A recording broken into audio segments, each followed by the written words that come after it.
கர்த்தருடைய வார்த்தைக்கு முன்பதாக கர்த்தர் இந்த ஆண்டு இந்த கூட்டத்திற்கு வருகிற உங்களோடு பேசும்படி சொன்ன ஒரு சில வார்த்தைகளை முதலாவது நான் சுருக்கமா சொல்லிட்டு அதற்கு பிறகு நம்ம அந்த தேவனுடைய வாக்குத்தத்த செய்திக்குள்ள நம்ம போக போகிறோம். இந்த வருஷத்துல கர்த்தர் செய்ய வந்த சிலவற்றை மாத்திரம் தான் ஆண்டவர் பேசும்படி சொல்லியிருக்கிறார். உங்களோடு ஜெபிக்கிற தேவ பிள்ளைகளோடு பேசும்படி சொல்லியிருக்கிறார். முதல் காரியம், ஒரு 2 அல்லது 3 மாதங்களுக்கு முன்பு பாலக்கரையில திறப்பின் வாசல் ஜெபம் நடக்குது. அருமையான அம்மா அல்போன்சா அம்மா அவங்களுடைய வீட்டுல அந்த ஜெபம் நடந்து வருது. அப்போ அன்னைக்கு ஒரு நாள் நாங்க குழுவா ஜெபித்துக்கிட்டு இருக்கிறோம். ஜெபித்துக்கிட்டு இருக்கும் போது ஆவியானவர் இறங்கி, நான் பிரேயர் பண்ணிக்கிட்டு இருக்கிறேன், நாங்கெல்லாம் எழுந்து நின்று ஜெபித்துக்கிட்டு இருக்கிறோம், ஆண்டவர் வெளிப்பாட்டை கொடுத்தார். இது ஏன் சொல்றேன் அப்படின்னு சொன்னா, ஜெபிக்கிற பிள்ளைகள் தேசத்திற்காக திறப்புல நிக்கணும். அது நம்முடைய கடமையா இருக்கு. ஆமென். உள்வாங்கினீங்கன்னா நீங்க ஜெபத்துக்கு கொண்டு வாங்க. அது என்ன அப்படிங்கிற விஷயத்த நான் அவசியம் சொல்லி ஆகணும். ஏன் அப்படின்னா, ஒரு ஆபத்தான ஒரு கட்டம் தேசத்துல, இந்திய தேசத்துக்குள்ள நடக்க போகிறது அப்படிங்கிறத கர்த்தர் வெளிப்படுத்தினார். கவனிக்கலாம்.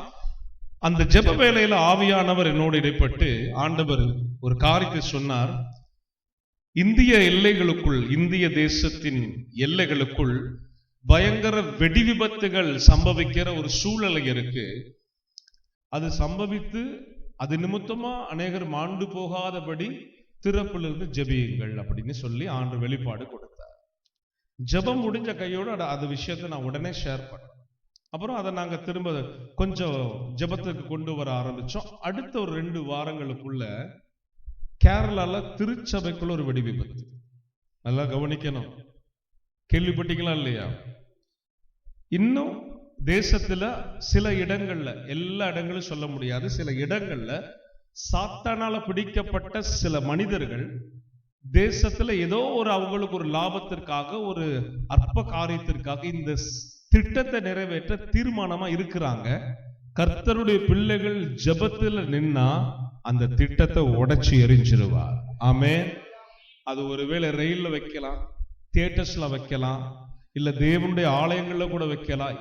அவனுடைய திட்டம் எதுவா இருந்தாலும் நீங்களும் நானும் திறப்புல நின்று ஜெபித்தா கர்த்தர் அந்த திட்டங்களை நொறுக்கி போடுவார். ஆமென் சொல்லுங்க. அல்லேலூயா. அப்ப நீங்க இதை மனசுல வாங்கி உள்வாங்கி இதற்காக திறப்புல நின்று இந்திய எல்லைகளை இரத்த கோட்டைகளை ஒப்பு கொடுத்து சாத்தானுடைய இந்த திட்டத்தை நாங்க உடைக்கிறோம் இயேசுவின் நாமத்துல சொல்லி ஜெபம் பண்ணுங்க. நம்முடைய ஜெபங்களின் நிமித்தமா இது போல அநேகருக்கு கர்த்தர் வெளிப்பாடு கொடுத்திருப்பாரு.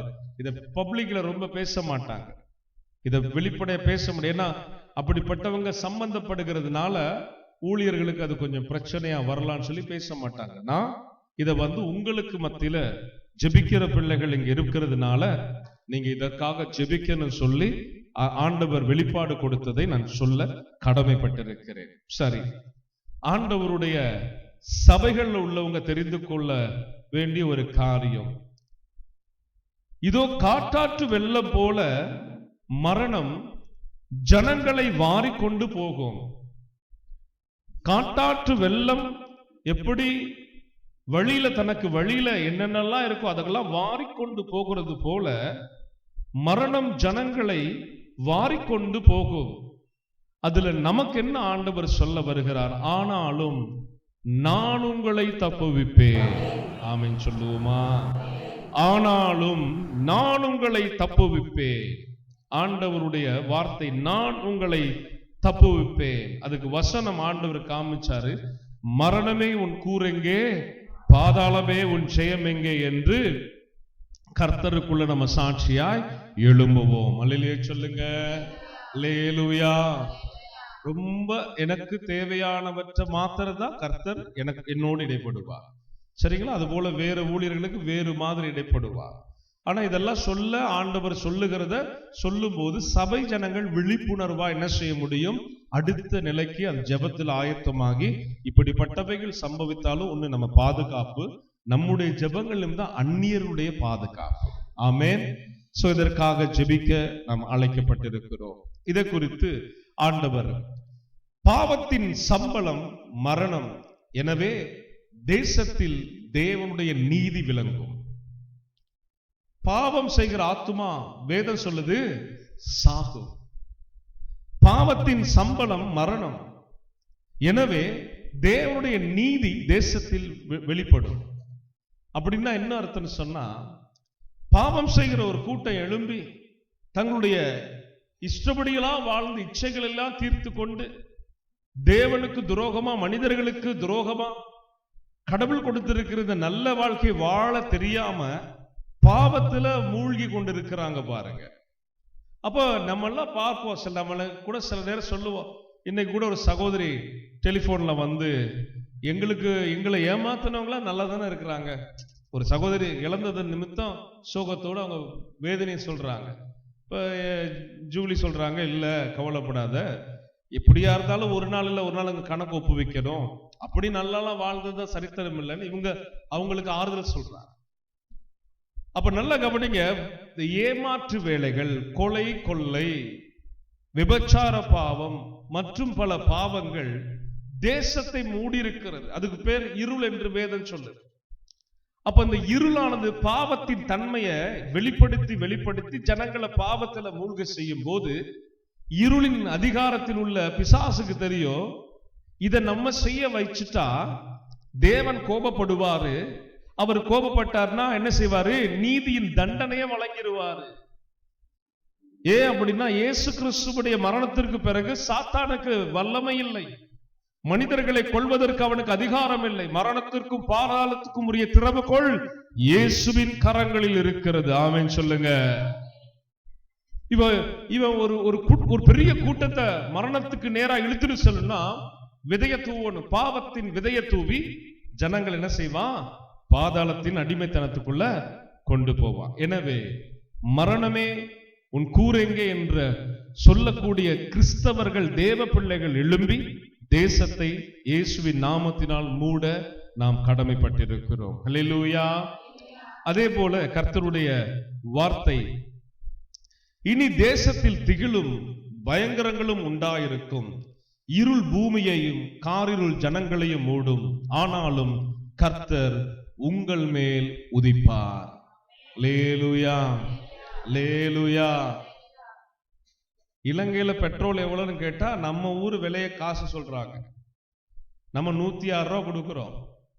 அவங்க கணக்கெல்லாம் போட்டுட்டு அவங்க என்கிட்ட சொல்றாங்க, எங்க இப்ப எங்க இலங்கையில விற்கிற விலை தான் உங்க தேசத்துல. நான் சொன்னேன், இது ரொம்ப நாளா இருக்கியா இங்க? அப்படின்னா அவங்க ஊர்ல என்ன விலையில இருந்திருக்கும் பாருங்க. அங்கெல்லாம் ரொம்ப குறைவு.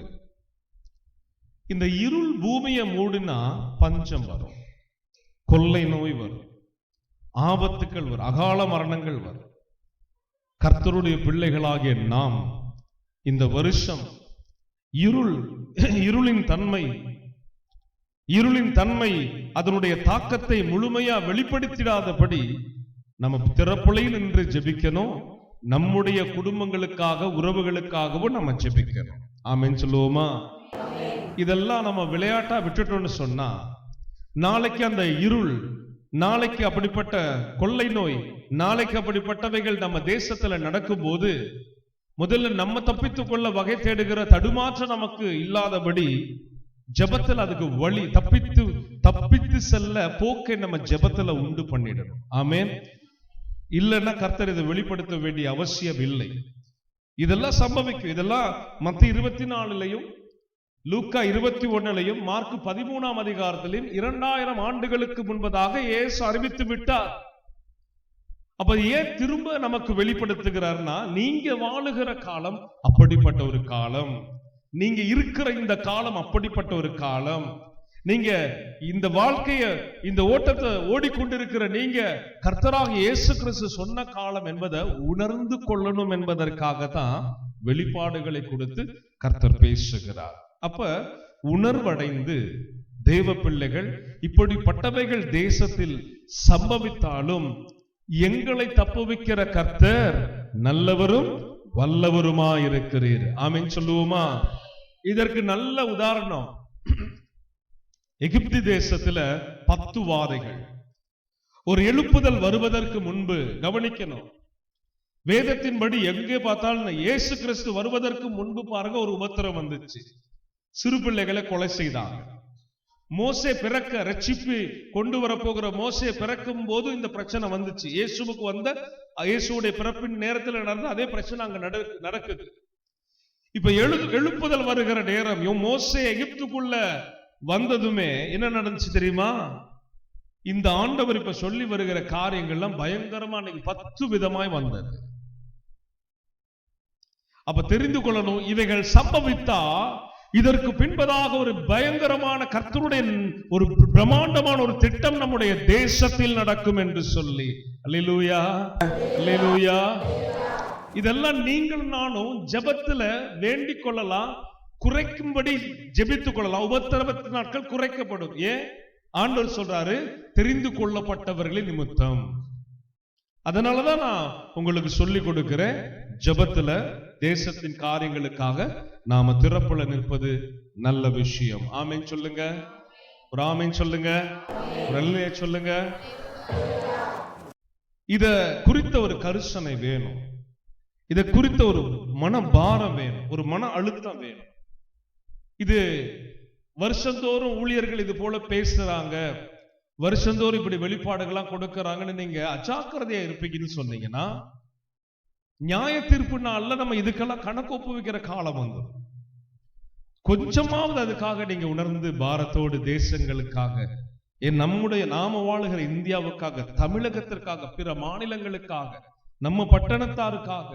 கொரோனால எவ்வளவு பேர் பாதிக்கப்பட்டாங்க, எத்தனை மரணங்கள் ஏற்பட்டது. எங்களுக்கு தெரிந்த முகங்கள் எல்லாம் மரணத்துல போயிட்டாங்களே, நம்முடைய உறவுகள் எல்லாம் மரணத்துக்குள்ள போனாங்களே.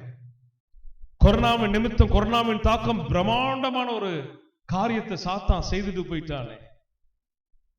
பாவத்தின் சம்பளம் மரணம். பூமியில வாழுகிற நம்ம தெளிவா புரிந்து கொள்ளணும், கர்த்தருக்கு அது தூரமான ஒரு செயல். ஒண்ணு நம்மளையும் ஆயத்தப்படுத்திக் கொள்ளணும், இரண்டாவது தேசத்தை அவர் ஆயத்தப்படுத்தும்படி அதற்காக ஜெபத்தில் நிற்பது நல்ல ஒரு விஷயம். அல்லேலூயா, அல்லேலூயா. கர்த்தர் சில காரியங்களை சபையில் உள்ள ஜனங்களுக்கு சொன்ன வசனங்களை நான் சொல்லும் போது வேக வேகமா எடுத்து வாசிக்கலாம். ஏசாயா புஸ்தகத்தில் ஏசாயா 43:19, ஏசாயா 43:19. இதோ நான் புதிய காரியத்தை செய்கிறேன், இப்பொழுதே அது தோன்றும், நீங்கள் அதை அறியீர்களா? நான் வனாந்தரத்திலே வழியையும் அவாந்தர வெளியிலே ஆறுகளையும் உண்டாக்குவேன். ஆமென் சொல்லுவோமா? அல்லேலூயா. புதிய காரியத்தை சபை சார்ந்த ஜனங்கள், கிறிஸ்துவை அறிந்தவர்களுக்குள்ள நடக்கும். உலகத்துல அது பயங்கரமா வேற காரியங்கள் நடக்கலாம். சரிங்களா? நாம இந்த வசனங்களை ஆதாரமா கொண்டு ஜெபம் செய்யணும். ஏசாயா 60ஆம் அதிகாரம் 1, 2, 3 ஆகிய வசனங்களை வாசிப்போம். எழும்பி பிரகாசி, உன் ஒளி வந்தது, கர்த்தருடைய மகிமை உன்மேல் உதித்தது. இதோ இருள் பூமியையும் காரிருள் ஜனங்களையும் மூடும், ஆனாலும் உன்மேல் கர்த்தர் உதிப்பார். ஆனாலும் கர்த்தர் நம்மேல் உதிப்பார். ஆமென் சொல்லுங்க. ஆனாலும் கர்த்தர் நம்மேல் உதிப்பார். அடுத்தது, அவருடைய மகிமை உன்மேல் காணப்படும். அவருடைய மகிமை உன்மேல் காணப்படும். உன் வெளிச்சத்தின் இடத்துக்கு ஜாதிகளும் உதிக்கிற உன் ஒளியின் இடத்துக்கு ராஜாக்களும் நடந்து வருவார்கள். அல்லேலூயா, அல்லேலூயா. கொடுமைகள் நடக்கும் போது மோசையை தேடி ஓடுனாங்க எகிப்தியர்கள். 10 விதமான கொடிய அனுபவங்களை கடந்து வரும்போது மோசே அவ்வப்போது தேடி ஜனங்க ஓடினாங்க எகிப்தியர்கள். கர்த்தருடைய பிள்ளைகளுக்கு அவர் வெளிச்சமா இருந்தார். ஆமென் சொல்லுங்க. இதெல்லாம் நமக்கு ஆதாரணமான வசனம். இது ஜெப நிலையில் இருந்த போது கர்த்தர் எனக்கு கொடுத்த வெளிப்பாடுகள். கர்த்தருடைய நாமம் மகிமைப்படுவதாக. அப்ப நான் சொன்ன விஷயங்களை நீங்க சீரியஸா எடுத்துக்கணும்.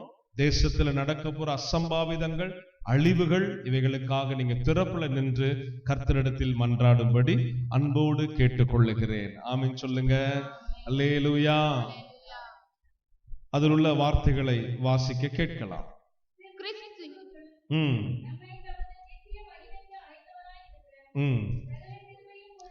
ஒரு நிமிஷம்.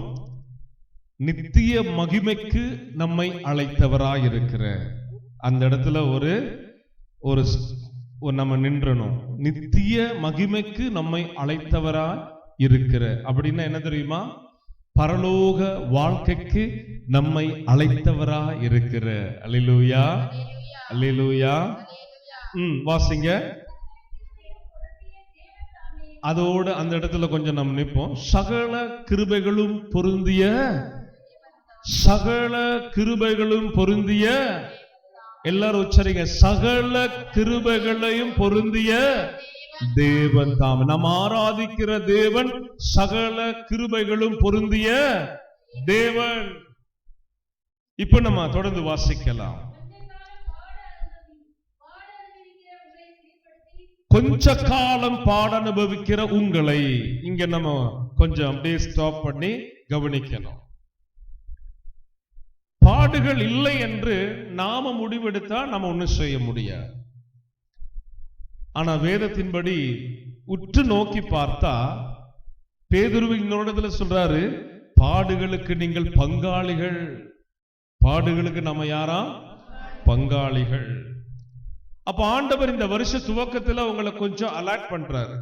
அலர்ட் பண்றாருன்னா பாட அனுபவிக்கிற கொஞ்ச காலம். அப்ப ஒரு குறிப்பிட்ட காலம் சில சோதனைகளோ சில விதமான போராட்டங்களோ நம்முடைய எல்லைகள்ல நேர்ந்தால், வசனத்தின்படி நாம் பார்க்கும்போது, கூர்ந்து கவனிச்சு பார்க்கும்போது, அது நல்லது என்று நான் அறிந்து கொண்டேன். ஆமென் சொல்லுங்க. அது என்னதுங்க? நல்லது. தங்கத்தை எப்படி சோதிப்பாங்க? நெருப்புல போட்டாதான் தங்கமா, அது பித்தளையா, அது வெள்ளியா? கர்த்தருக்கும் அப்படித்தான். ஒரு ஆத்துமாவை இந்த சோதனை என்கிற, பாடு என்கிற அக்னியின் ஊடாக அவர் நடத்தும் போது நம்ம என்ன செய்வோம் அப்படின்னா, உண்மையா நம்மளை முழுமையா வெளிப்படுத்திடுவோம். இதை நீங்க எப்பொழுதும் நீங்க தெரிந்து கொள்ளணும். நம்ம என்ன செய்வோம்? நம்மளை அறியாமலே சில நேரம் சோதனைக்கு கர்த்தர் உட்படுத்தும் போது நம்மளுடைய உள்ள இருக்கிற ஒரிஜினாலிட்டி வெளியே வந்துடும். அது வேதத்தின்படி சொல்லட்டுமா? கர்த்தர் யோபுவின் குடும்பத்தை சோதனைக்கு உட்படுத்தின போது யோபுவின் மனைவி வாய் திறந்து சொன்ன வார்த்தை என்ன? போதும், தேவனை தூஷித்து. அப்ப ஆல்ரெடி யோபுடைய மனைவி தேவனை கண்ணாமினான்னு தூஷித்தாச்சு. இப்ப தூஷிக்க மாட்டேன்னு நிக்கிற ஆளுகிட்ட தூஷி தூஷி. இன்னைக்கு போன்ல பேசினாங்க ஒரு அம்மான்னு சொன்னல, அவங்க ஒரு கத்தோலிக்க பின்னணி, நமக்கு கொஞ்சம் ஃப்ரெண்ட் சர்க்கிள்ல அவங்க நல்ல பழக்கப்பட்டவங்க. அவங்க என்ன தெரியுமா சொன்னாங்க? கர்த்தர் எங்களை கைவிட்டாரு, எங்களை எல்லாரும் ஏமாத்திட்டு போயிட்டாங்க, எங்களுக்கு பலவித சோதனைகளை கொடுத்து சோதிக்கிறாரு. ஒரு கர்த்தர் என்ன செய்துட்டாரு? கைவிட்டுட்டாரா? பலவிதமான சோதனைகளை எங்களுக்கு கொடுத்து எல்லாரும் பாருங்க ஏமாத்திட்டு போயிட்டாங்க. அப்படின்னா நீங்க சொல்லுங்க, கர்த்தர் இவங்களை எப்படி சீர்படுத்த முடியும்? இவங்களை எப்படி அவர் ஸ்திரப்படுத்த முடியும்? அவர் எப்படி இவங்களை பலப்படுத்த முடியும்? அப்புறம் எப்படி அவங்களை நிலைநிறுத்த முடியும்? அப்ப இன்னைக்கு நம்ம ஒரு விஷயத்தை கவனமா தெரிந்துக்க போறோம். அப்ப சகல கிருபையும் பொருந்திய தேவன் கொஞ்ச காலம் பாட அனுபவிக்கிற நமக்கு ஒரு காரியத்தை கற்றுக் கொடுக்க விரும்புகிறார். ஒரு விதமான பாதையில உங்களை நடத்தி அவர் உங்களை நிலைநிறுத்த விரும்புகிறார். பாட அனுபவிக்கும் போது என்னென்ன நடக்குதுன்றதுதான் கீழே வசனத்துல ஹைலைட். வாசிக்கலாமா? அவர் சீர்படுத்தி, அடுத்தது ஸ்திரப்படுத்தி, பலப்படுத்தி என்ன செய்வார்? அவரு நிலை நிறுத்துவாராக. கரங்களை தட்டி கர்த்தரை மகிமைப்படுத்துவோம். அல்லேலூயா, அல்லேலூயா. இந்த நிலை நிறுத்துகிற கட்டம் வருகிறதற்கு முன்பதாக அக்னியிலே சோதிக்கப்படுகிற அனுபவம் வரலாம் இந்த வருஷம், அல்லது கடந்து வரந்து வருடமே அது உங்களுக்கு ஆரம்பித்து இருக்கலாம். பிரச்சனை இல்லை. சோதிக்கப்படுகிற சூழலை வரலாம், பரவாயில்லை. கர்த்தர் உங்களோட இந்த வருஷம் முன்கூட்டியே பேசிட்டாரு. இயேசுவின் ஜீவ ஊற்று திருச்சபையின் வாயிலா உங்களோட பேசிட்டார். அல்லேலூயா, அல்லேலூயா.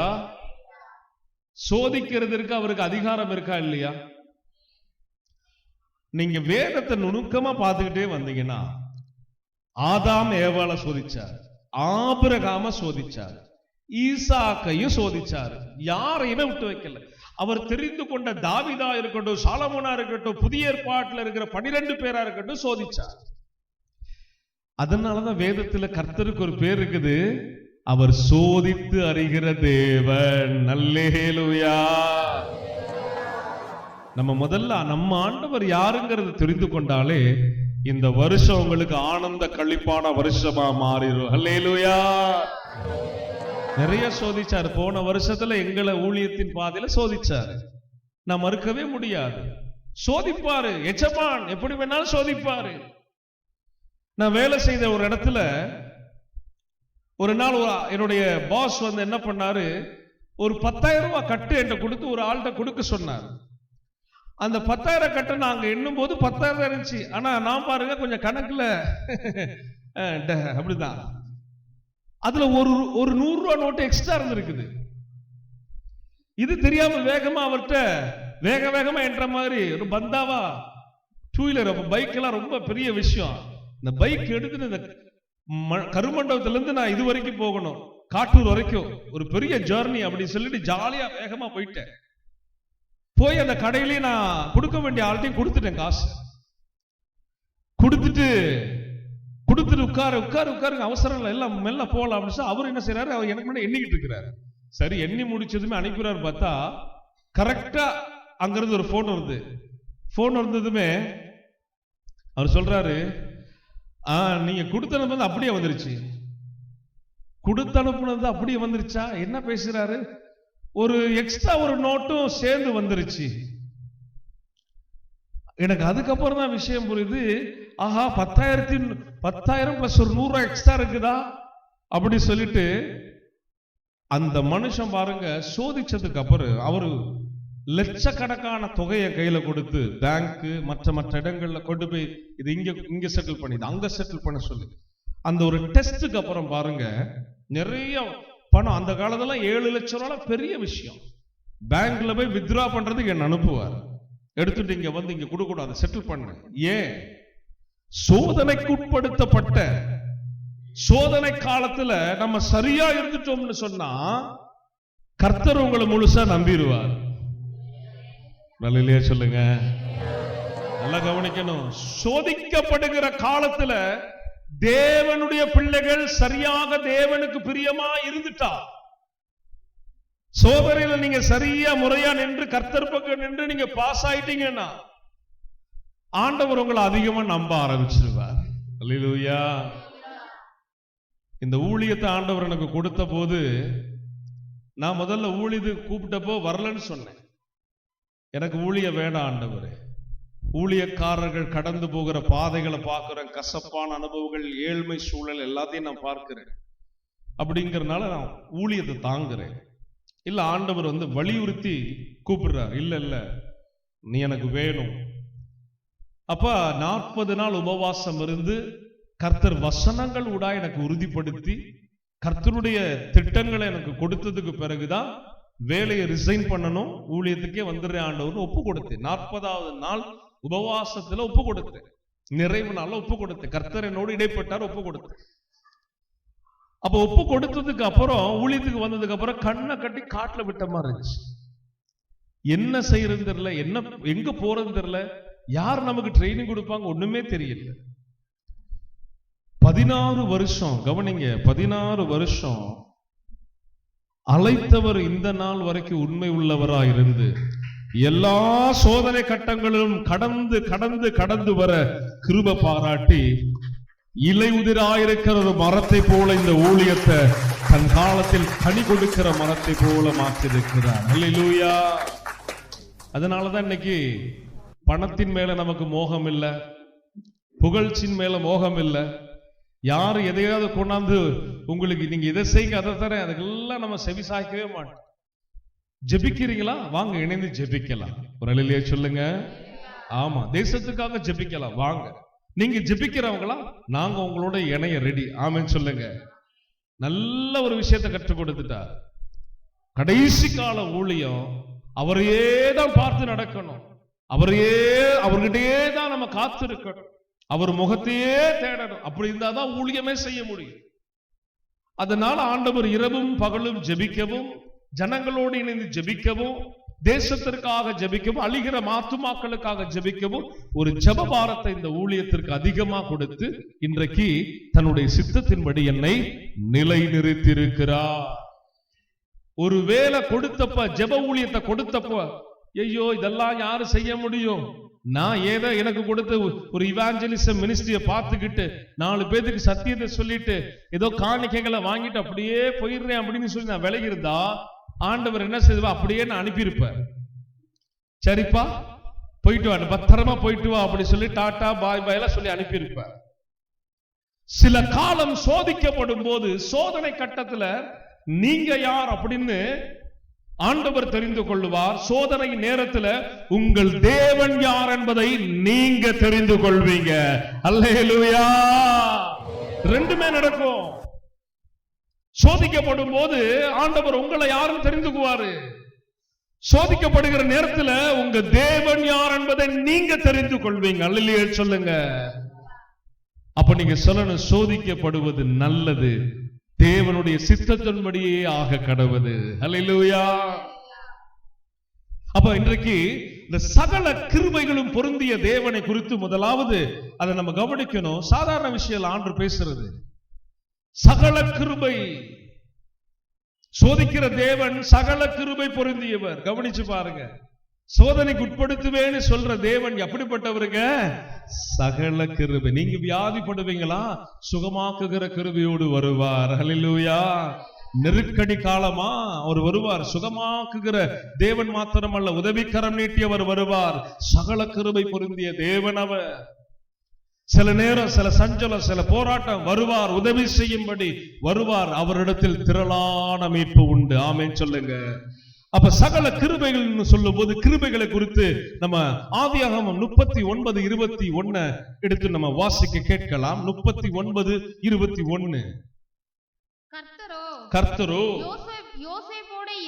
யோசேப்போடு இருந்து அவன் மேல் கிருபை வைத்து சிறைச்சாலை தலைவனுடைய தயவு அவனுக்கு கிடைக்கும்படி செய்தார். சிறைச்சாலை தலைவனுடைய தயவு அவனுக்கு கிடைக்கும்படி செய்தார். ஒரு ஆமென் சொல்லுங்க. மறுபடியும் வாசிங்க. கர்த்தரோ யோசேப்போடு இருந்து. யோசேப்பு எங்க இருக்கிறார்? இப்ப கர்த்தர் எங்க இருக்கிறாரு? சத்தமே வெளியே வர. ஆண்டவர் சிறைச்சாலையில இருப்பாரா பிரதர்? நீங்க சிறைச்சாலையில இருந்தாலும் சிறைச்சாலையில் இருக்கிறவர்கள் தேவனுடைய பிள்ளைகளா இருந்தா அவர் அங்கேயும் உங்களோடு கூட இருப்பார். இந்த நம்பிக்கைக்குள்ள நம்ம வந்துடணும். அசைக்க முடியாத இந்த நம்பிக்கைக்குள்ள நம்ம வந்துடணும். உபத்திரவ காலமா, போராட்டத்தின் காலமா, சிறைச்சாலையின் காலமா, யோசேப்பை போலையா அல்லது தானியேலை போலையா, சிங்க கெபியா இருந்தாலும் என்னை அழைத்தவர் என்னோடு கூட இருப்பார்.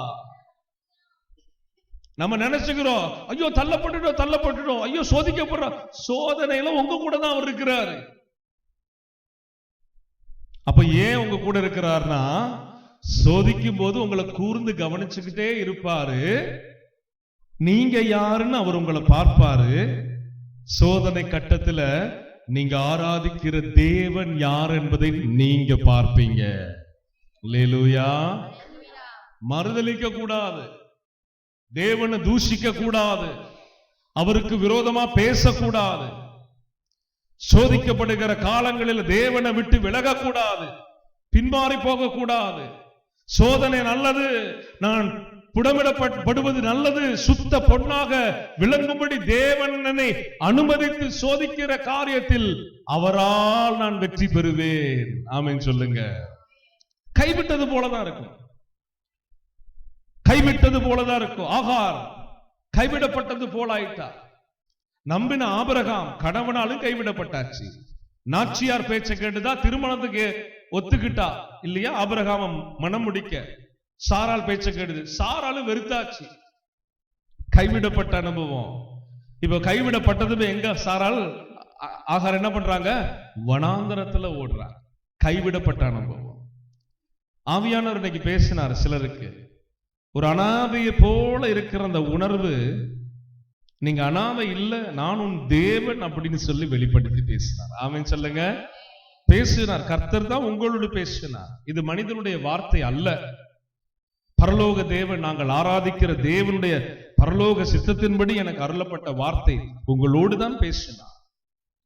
கைவிடப்பட்ட சூழ்நிலை ஆகாருடைய வாழ்க்கையில இல்ல, அவளுக்காக, அவள் பிள்ளைக்காக ஆபிரகாமுக்கு பண்ணின வாக்குத்தத்தம் இருக்கு பாருங்க. அதன் நிமித்தம் ஆகாரையும் பிள்ளையும் ஆசீர்வதிக்க ஒரு திட்டமுள்ளவராய் வந்துட்டார். ஆமென். தேவ பிள்ளைகளாகிய நாம் இந்த வருஷத்துல ஆண்டவரால சோதிக்கப்படும் போது அவருடைய கிருபைகளை நினைவு கூர்ந்து, யோசேப்போடு இருந்து அங்க சிறைச்சாலை தலைவனுடைய கண்கள்ல தயவு யோசேப்புக்கு கிடைக்க செய்த கர்த்தர், நான் போகிற இந்த போராட்டத்தின் காலத்தில், நான் போகிற இந்த சோதனைக்குட்பட்ட காலத்திலே தேவனுடைய கிருபைகளை பெற்றுக் கொள்ளவும், தேவனுடைய இரக்கங்களை பெற்றுக் கொள்ளவும் நான் ஆவலாய் காத்திருக்கிறேன். ஹல்லேலூயா. வாசிக்கலாம். ஏசாயா 54 அதிகாரம் 10 வசனம். சிலர் மனப்பாடமா கூட சொல்ல முடியும் நான் நம்புகிறேன். மலைகள் விலகினாலும் பர்வதங்கள் நிலை பெயர்ந்தாலும் என் கிருபை உன்னை விட்டு விலகாமலும் சமாதானத்தின் உடன்படிக்கை நிலை பெயராமலும் இருக்கின்று கிருபையை குறித்து கர்த்தர் பேசுகிறார். ஆமென் சொல்லுவோமா? அப்ப நிறைய நமக்கு அடுக்கடுக்கா வசனங்கள் ஆதாரமா இருக்குது. மலைகள் விலகட்டும், நீங்க நம்பினவங்க விலகி போகட்டும், உறவுகள் விலகி போகட்டும், நீங்க நம்பின நிறுவனங்கள் விலகி போகட்டும், நம்பின வேலை விலகி போகட்டும், தொழில் விலகி போகட்டும், பரவாயில்ல. அவைகள் எல்லாம் உனக்கு மலை போல இருந்தது உண்மைதான். நீ அவைகள் மேல நம்பிக்கை வைத்தது உண்மைதான். அவைகளை ரொம்ப நீ நம்பி அதன்படி நீ நடந்து வந்தது, கொஞ்ச காலம் என்னை மறந்து வந்தது உண்மைதான். பரவாயில்ல, விலகட்டும். ஆண்டவர் சொல்லுகிறாரு, அவைகள் விலகினாலும், ஆமென் சொல்லுங்க, அவர் உங்க மேல வைத்திருக்கிற உடன்படிக்கை நிலை பெயராது. அல்லேலூயா, அல்லேலூயா. அடுத்தது கிருபையை குறித்து சங்கீதம் 13:5. ஆண்டுடைய கிருபைகளை குறித்து இந்த வருஷத்துல நம்ம தெரிந்து கொள்ளணும். நம்ம மேல எப்படியெல்லாம் அவர் கிருபை உள்ளவர் என்பதை புரிந்து கொள்ளணும். வாசிக்க கேட்கலாம். 13:5. நான் உம்முடைய கிருபையின் மேல் நம்பிக்கையாய் இருக்கிறேன். நான் உம்முடைய கிருபையின் மேல் நம்பிக்கையாய் இருக்கிறேன். உம்முடைய இரட்சிப்பினால் என் இருதயம் களிகூரும். உம்முடைய இரட்சிப்பினால் என் இருதயம் களிகூரும். அல்லேலூயா சொல்லுங்க. சோதிக்கப்படும் போது அவருடைய கிருபையின் மேல தாவீது எப்படி இருக்கிறாரு? எப்படி இருக்கிறாரு? சபை எல்லாரும் சேர்ந்து சொல்ற எப்படி இருக்கிறாரு? நம்பிக்கையா இருக்கிறார்.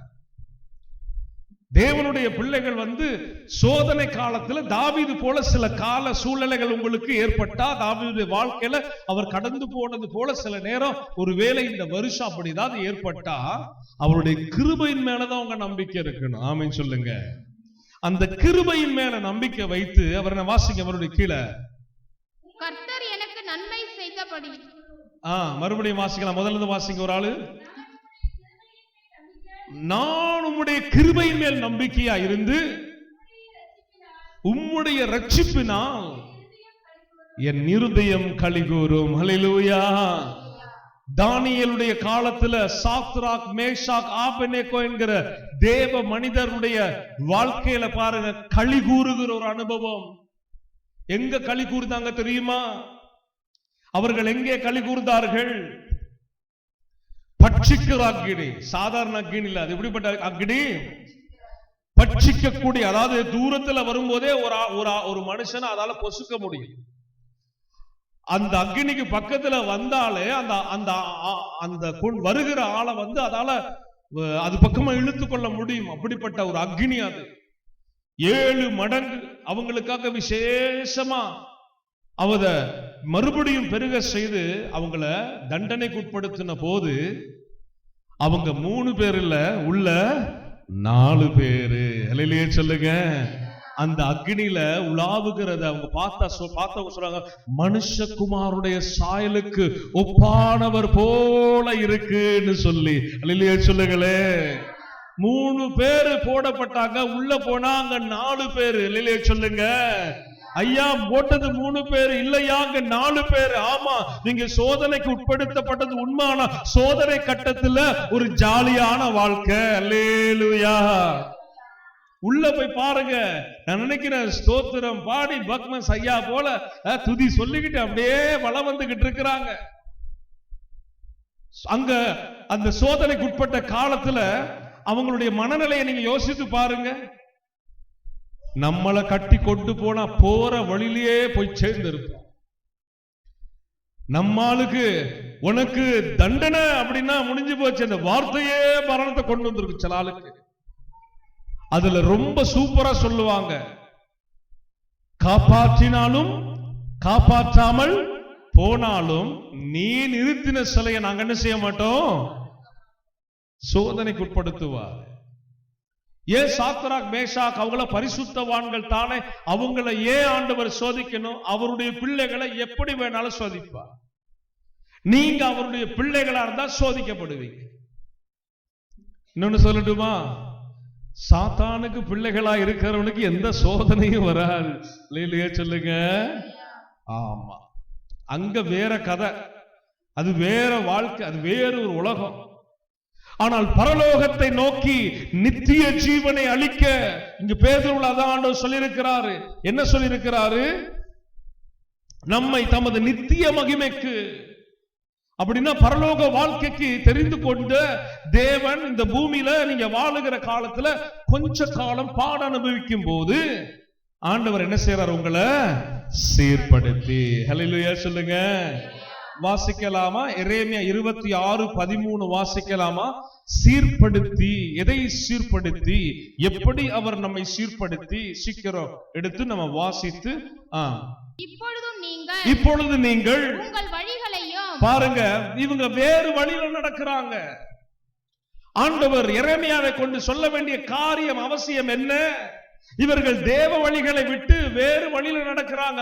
அதனாலதான் ஆண்டவர் சொல்றாரு, இப்பொழுது நீங்கள் உங்கள் வழிகளை விட்டு உங்கள் கிரியைகளையும் சீர்படுத்தி, உங்கள் கிரியைகளை பொல்லாதவைகளுக்கு ஏற்ற, பொல்லாத சாத்தானுக்கு ஏற்ற கிரியைகளை நீங்க அதை விட்டு சீர்படுத்தி உங்கள் தேவனாகிய கர்த்தருடைய சத்தத்தை கேளுங்கள். உங்கள் தேவனாகிய கர்த்தருடைய சத்தத்தை கேளுங்கள். புது வருஷ வாக்குத்தத்த ஆராதனைக்கு வந்திருக்கிற உங்க எல்லாருக்கும் ஆண்டவர் பேசுகிறாரு, தேவனாகிய கர்த்தருடைய சத்தத்தை கேளுங்க. ஹல்லேலூயா, ஹல்லேலூயா. உங்க தேவனாகிய கர்த்தருடைய சத்தத்தை என்ன செய்யணும்? ஆமா, சீர் பொருந்துகிறவர்கள் செய்ய வேண்டிய வேலை. சீர் பொருந்துகிறவர்கள் செய்ய வேண்டிய வேலை என்ன வேலை தெரியுமா? தேவனாகிய கர்த்தருடைய சத்தத்தை நம்ம கவனமா கேட்க பழகணும்.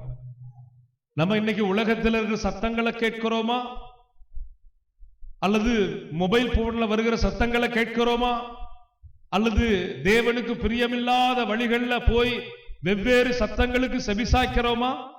ஆவியான தேவன் இன்றைக்கு உங்களோடு பேசுகிறார். இந்த வருஷத்துல துவக்க நாட்களே உங்களுக்கு சொல்லுகிறார், தேவனுடைய சத்தத்தை கவனமா கேளுங்க. தொடர்ந்து வாசிங்க.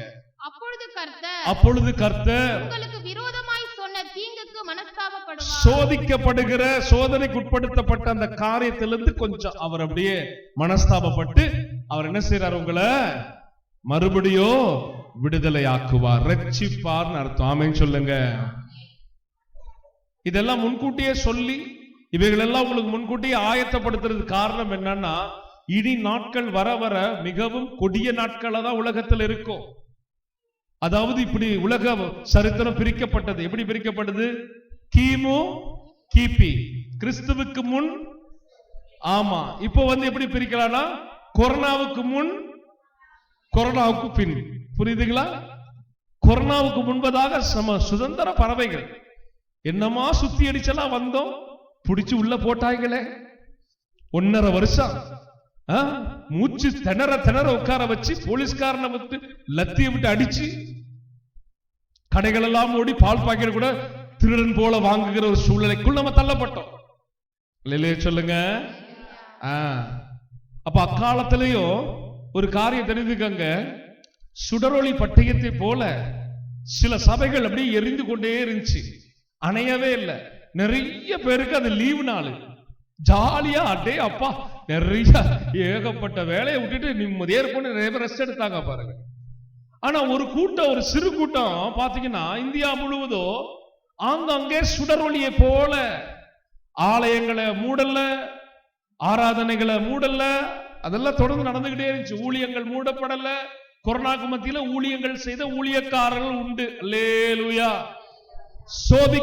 சோதிக்கப்படுகிற காலத்திலே தேவ ஊழியக்காரனுக்கு கர்த்தர் வைத்த வேலை என்னன்னு தெரியாம மந்த நிலையில் இருந்த ஆளும் உண்டு, விழிப்புணர்வு அடைந்த ஆளும் உண்டு. அல்லேலூயா. அப்படிப்பட்ட ஊழியர்கள் சொன்னாங்க, கொரோனா பிடிச்சிருக்கிற ஆளை கொண்டு வா, நான் கைய வச்சு ஜெபம் பண்றேன், சுகமாயிருவான். அல்லேலூயா சொல்லுங்க. அப்படிலாம் பேசின ஊழியர்கள் இருக்கிறாங்க. ஆமே. சோதனை உட்படும் போது அது ஊழியர்களா இருக்கட்டும் அல்லது விசுவாசிகளா இருக்கட்டும், எல்லாருக்கும் எல்லாம் ஒரே ஓட்டம் தான். அந்த சோதனை காலத்துல எப்படி அதை கை கொள்ளுகிறோம்ன்றது இருக்குது பாருங்க, அதுதான் ரொம்ப ரொம்ப முக்கியமான ஒரு விஷயம். ஆமே சொல்லுங்க.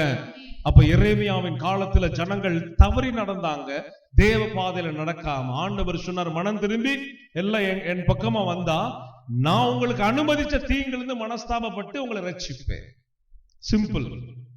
ஒருவேளை தேவனை விட்டு பின்மாறி போன ஒரு கிறிஸ்தவ அனுபவம் இருக்குன்னு சொன்னா இந்த வருஷம் உங்களுக்கு மறுபடி வந்து மனம் பொருந்திருங்க. உலகம் வெறும் மாயை, கொஞ்ச காலம் வாழ போகிறோம். பரிசுத்தத்தோடு இச்சை அடக்கத்தோடு தேவனுக்கு பிரியமா வாழ்ந்து முடிச்சிற இயேசுக்கள் ஒப்பு கொடுங்க. நித்திய மகிமைக்கு அவர் அழைத்திருக்கிறார். கர்த்தர் வேணும்னா கர்த்தர் பக்கம் நிக்கணும், உலகம் வேணும்னா உலகம் பக்கம் நின்னுறணும். சிலால் உலகமும் வேணும், கர்த்தரும் வேணும். ஆண்டவர் சொல்லுகிறார் வேதத்தின்படி, உன்னை நான் வாந்தி பண்ணி போடுவேன். அப்ப எச்சரிக்கையா இருந்து மனம் திரும்புவது மிக அவசியம். ஆமோஸ் 9ஆம் அதிகாரம் 12ஆம் வசனத்தின்படி சீர்படுத்துகிற காரியத்தை குறித்து பார்க்கலாம். சீக்கிரம் தம்பிய கொஞ்சம் அப்படியே வெளியே கொண்டு போகலாமா? ரொம்ப டிஸ்டர்ப் பண்றான். நல்ல பையன், ஒரு நிமிஷம் இருங்க. அவரை நான் நல்ல முறையில அனுப்பி வச்சிருவோம் இல்லையா, அதுக்கப்புறம் நம்ம சுதந்திரமா செய்து கேட்கலாம். கர்த்தருக்கு ஸ்தோத்திரம். அங்க போனதுமே அப்படியே கமுக்கமா இருப்பான் பாருங்க, சைலண்ட் ஆயிரம், நல்ல பிள்ளை ஆயிரம் பாருங்க. Very good. சரி வாசிங்க. அந்நாளிலே விழுந்து போன தாவீதின் கூடாரத்தை நான் திரும்ப எழுப்பித்து அதன் திறப்புகளை அடைத்து அதன் பழுதாய் போனவைகளை சீர்படுத்தி பூர்வ நாட்களில் தேவனோடு அந்த பட்டணம் அந்த ஜனங்கள் இருந்தது போல அதை ஸ்தாபிப்பேன் என்று இதை செய்கிற கர்த்தர் சொல்லுகிறார். அல்லேலூயா சொல்லுங்க. அங்கேயும் கரெக்ஷன் நடக்குது பாருங்க, சீர்படுத்துகிற காலம். அப்ப அதுக்கு முன்பதாக நல்லா இருந்த தாவீதின் கூடாரம் என்ன இருக்குது சொல்லுங்க? விழுந்து போயிருக்குது. அதனாலதான் அவர் மறுபடியும் எழுப்பி கட்டுவேன்னு சொல்றார். அத விழுகாம நிக்கிற ஒரு கோபுரத்தை ஏன் கட்டணும்? விழுகாம இருக்கிற ஒரு ஆலயத்தை ஏன் கட்டணும்? ஆனா விழுந்து போயிருக்குது தாவீதுடைய கூடாரம், தாவீதுடைய வம்சாவளி, தாவீதுடைய ராஜ்யம். வழி தப்பி நடந்து, தேவனுக்கு பிரியமில்லாமல் நடந்து விழுந்து போயிருக்கிறது. உங்கள் ஜெப வாழ்க்கை விழுந்து போயிருக்கிறதா? கர்த்தர் இந்த ஆண்டு சொல்லுகிறார், உங்களை சீர்படுத்த போகிறேன். விழுந்து போயிருக்கிறீங்களா? குறைவு இருக்கா? ஜெபத்துல விசுவாசத்துல குறைவு இருக்கா? அவநம்பிக்கை கூட நீங்க வாழ்றீங்களா? சீர்பொருந்துங்க. விழுந்து போன அனுபவம். அப்படி ஆண்டவர் உங்களை சீர்படுத்தும் போது அதன் தாழ்பால்களில் என்ன செய்யறார் அவரு? அதில் பழுதாய் போனதை சீர்படுத்தி பூர்வ நாட்களில் இருந்தது போல அதை ஸ்தாபிப்பேன் என்று. பூர்வ நாட்களில் முன்ன நீங்க அபிஷேகம் பெற்ற காலத்துல கர்த்தரோடு இருந்தது போல, நீங்க தாகமா தேவனுக்கு முன்பதாக சேவை செய்த காலத்துல நின்றது போல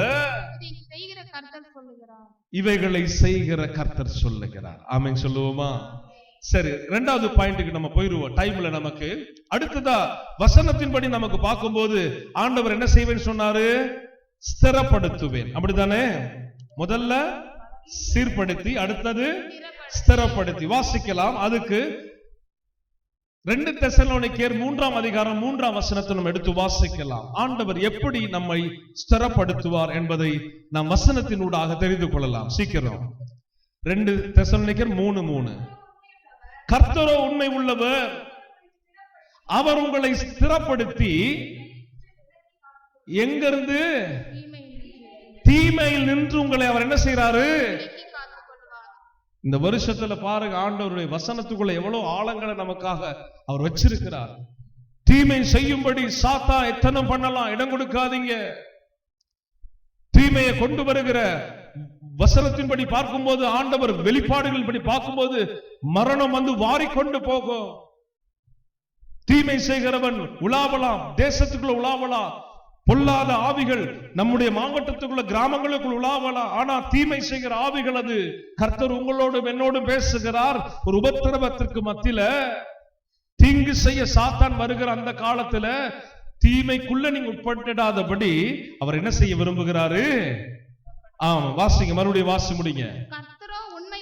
உண்மை உள்ளவர், அவர் உங்களை ஸ்திரப்படுத்தி. நல்லா கவனிங்க, அவர் உண்மை உள்ளவர் அப்படின்னா நம்ம ஸ்திரப்படுத்த வேண்டிய அவசியம் என்ன தெரியுமா?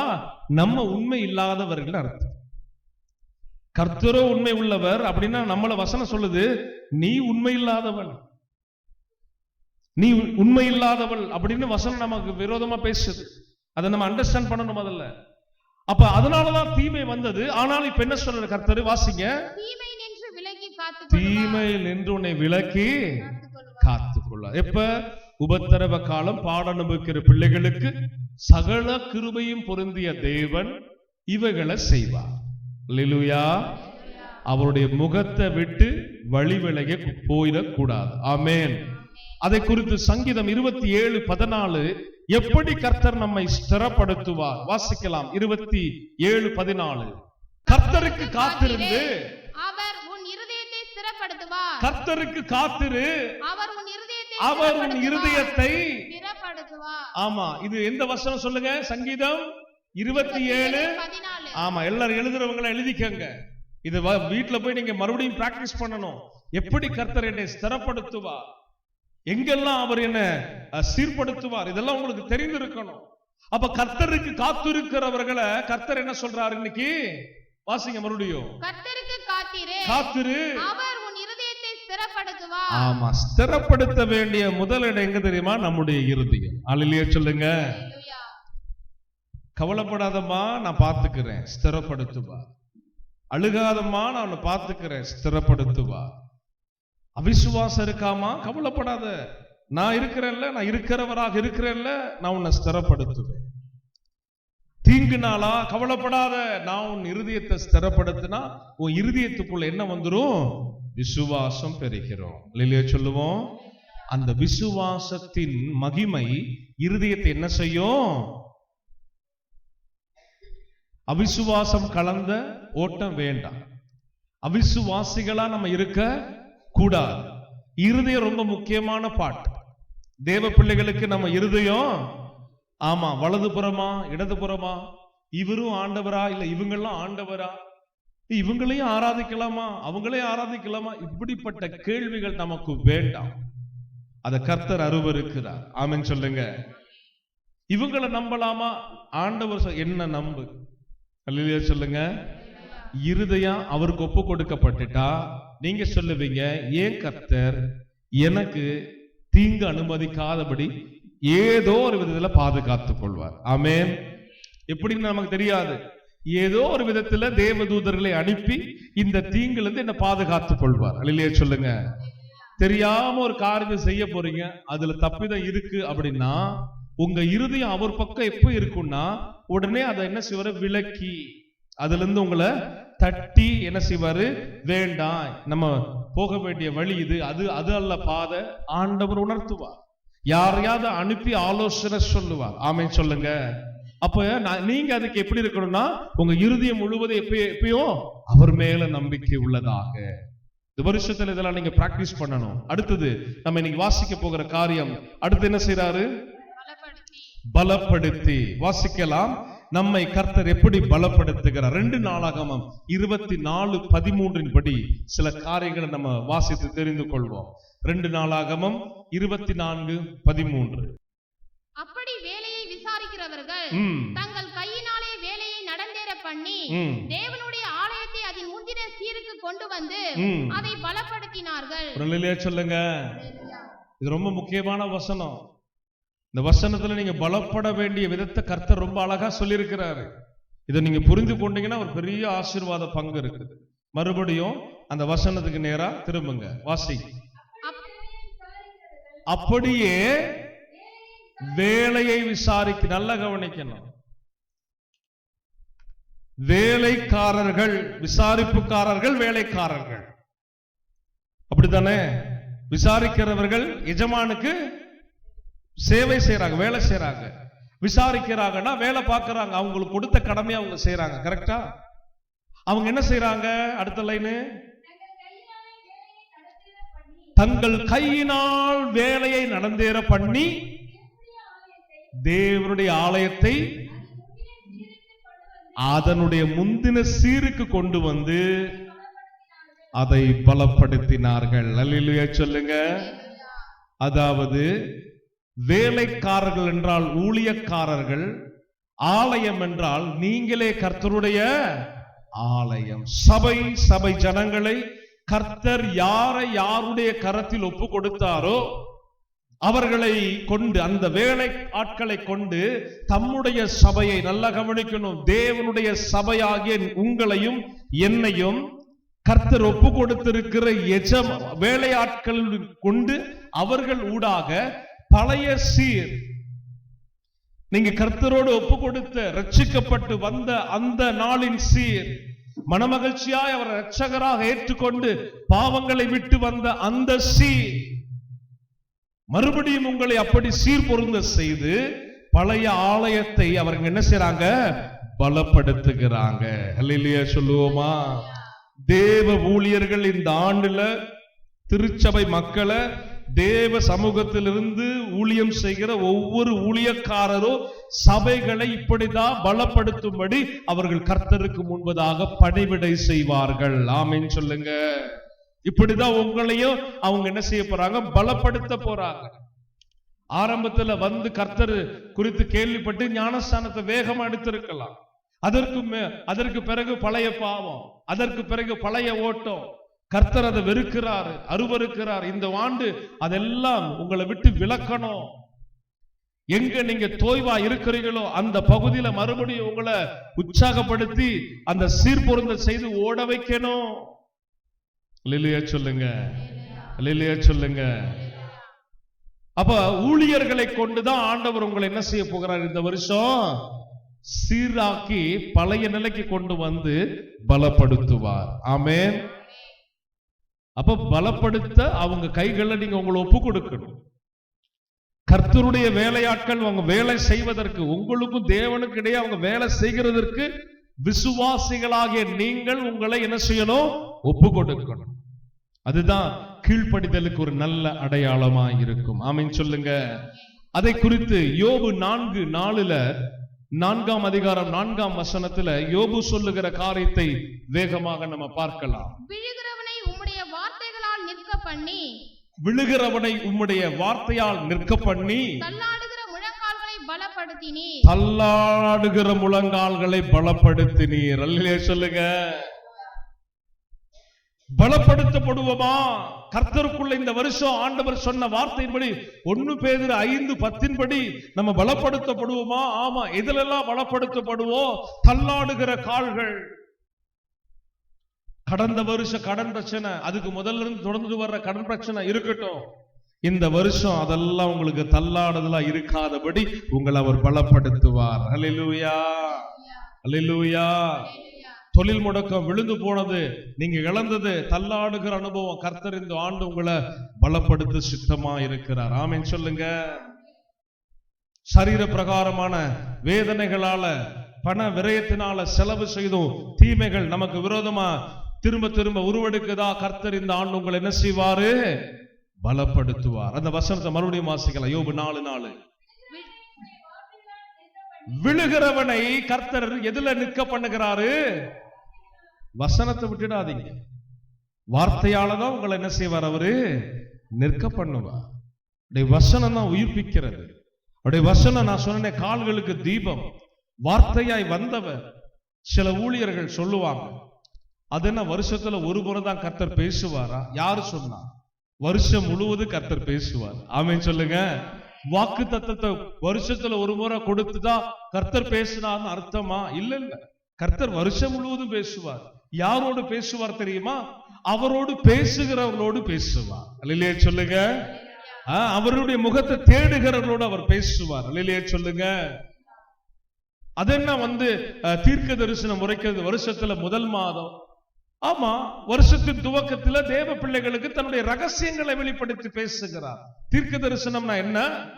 செய்ய போகிற காரியத்தை பேசுவது, முன்கூட்டி பேசி அவங்களை ஆயத்தப்படுத்துவது, அந்த ஆசீர்வாத பங்கை சுதந்தரிக்கும்படி. ஆமென் சொல்லுங்க. இந்த சாராம்சம் எல்லாம் தெரியாம ஊழியர்கள் சிலர் எழும்பி ஊழியர்களை குற்றப்படுத்துறாங்க. பாவம். எச்சரிக்கையா இருக்கணும். அல்லேலூயா சொல்லுங்களேன். ஆதாம் கிட்ட பேசினவரு ஈசாக்கு யாக்கோபுட்டி பேசினாரா இல்லையா?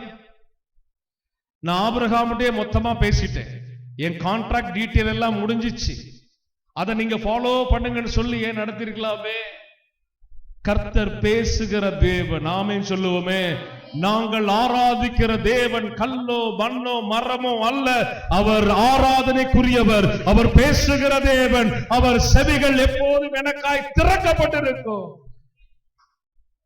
இதெல்லாம் உணர்ந்து கொள்ளணும். அதனாலதான் வசனத்தை ஏன் மீன் பண்ணி ஆண்டவர் இந்த வேதத்தை நம்ம கொடுத்திருக்கிறாரு.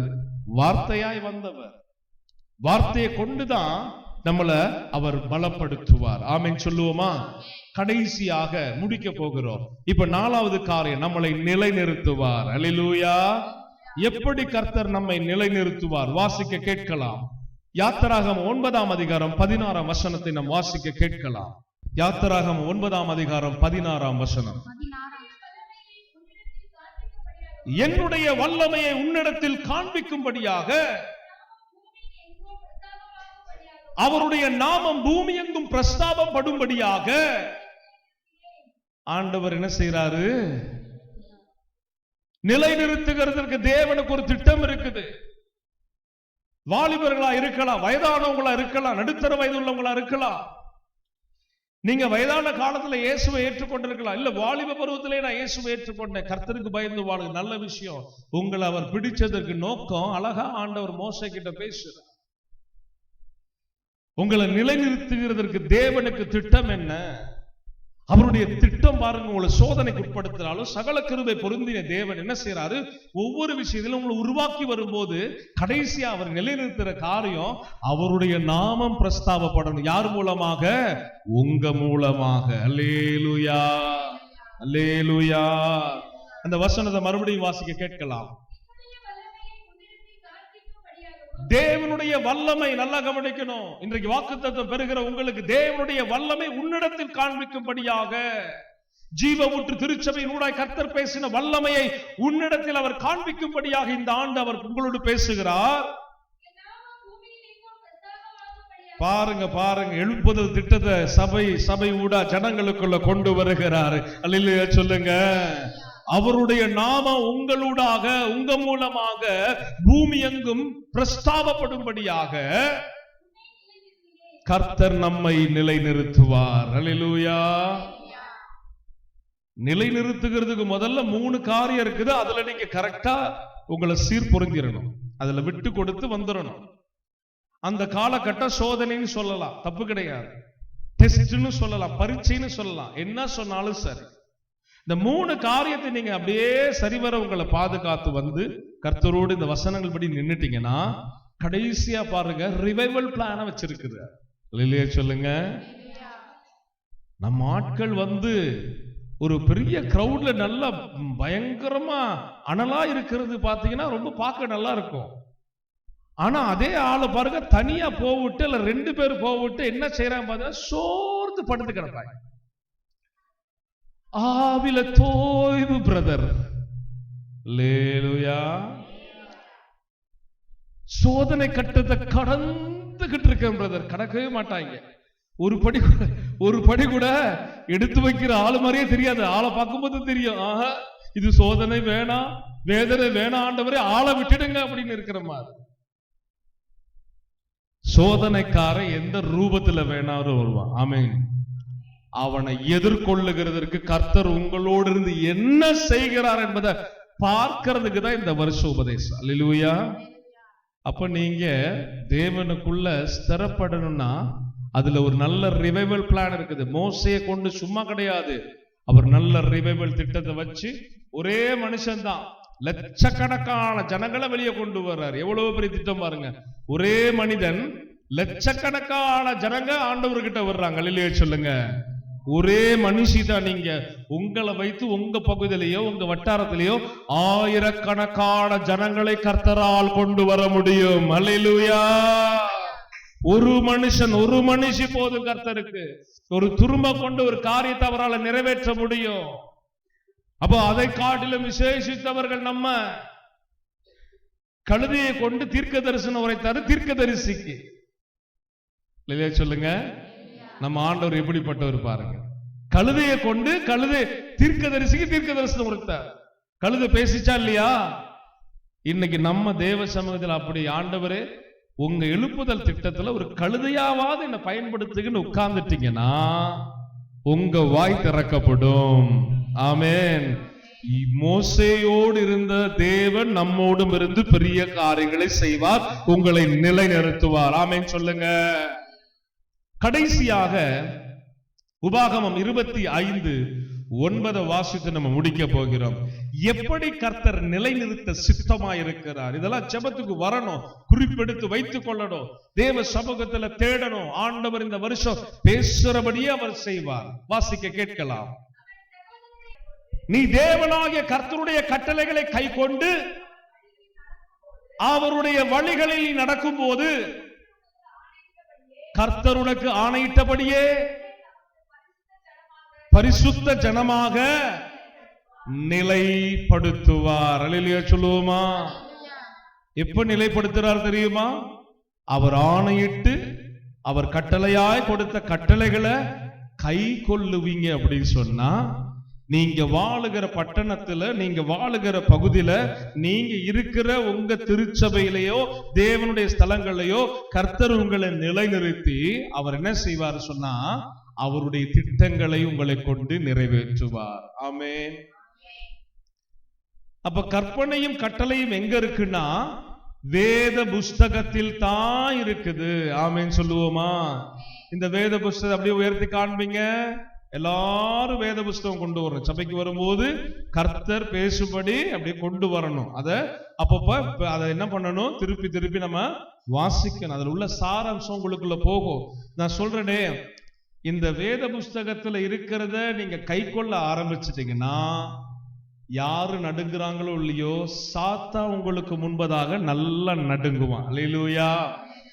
சாத்தா உங்களை பார்த்து நடுங்க ஆரம்பிச்சுட்டாலே சோதனைகள் எல்லாம் மாறுதுன்னு அர்த்தம். அவன் சொல்லுங்க. அவனுக்கு பேரு சோதனைக்காரன். அவனுக்கு பேரு என்னது? ஆமா, அவனுக்கு ஒரு பேரு, பட்டத்தை வச்சுட்டு அலையிறான், பட்டத்துக்கு அலையிறான். விட்டு தள்ளுங்க. நம்ம ஆண்டவர் சோதித்து அறிகிற தேவன். ஆமென் சொல்லுங்க. இவன் சோதனைப்படுத்தி நம்மளை தீமைக்கு தள்ளுவான். ஆண்டவர் நம்மளை சோதித்து அறிந்து நன்மைக்கு நேராய் மாற்றிடுவார். அல்லேலூயா.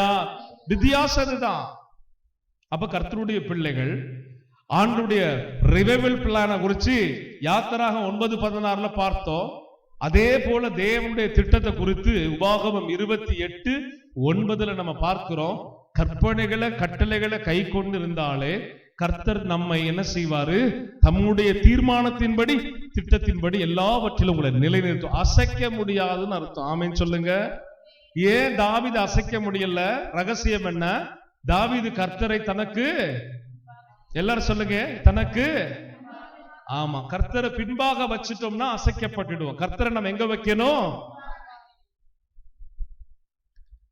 ஆண்டவருடைய சமூகத்தில் ஒரு ஜெபம், நல்ல வல்லமையான ஒரு ஜெபத்தை எடுக்க போகிறோம். கர்த்தருடைய சமூகத்தில் ஒப்பு கொடுப்போமா? ஆண்டவருடைய சமூகத்துல ஆண்டவர் 1 பேதுரு 5:10 பேசின வார்த்தைகள் இந்த வருஷம் என்னுடைய வாழ்க்கையில் அந்த 4 விஷயங்களும் அப்படியே நிறைவேற வேண்டும்.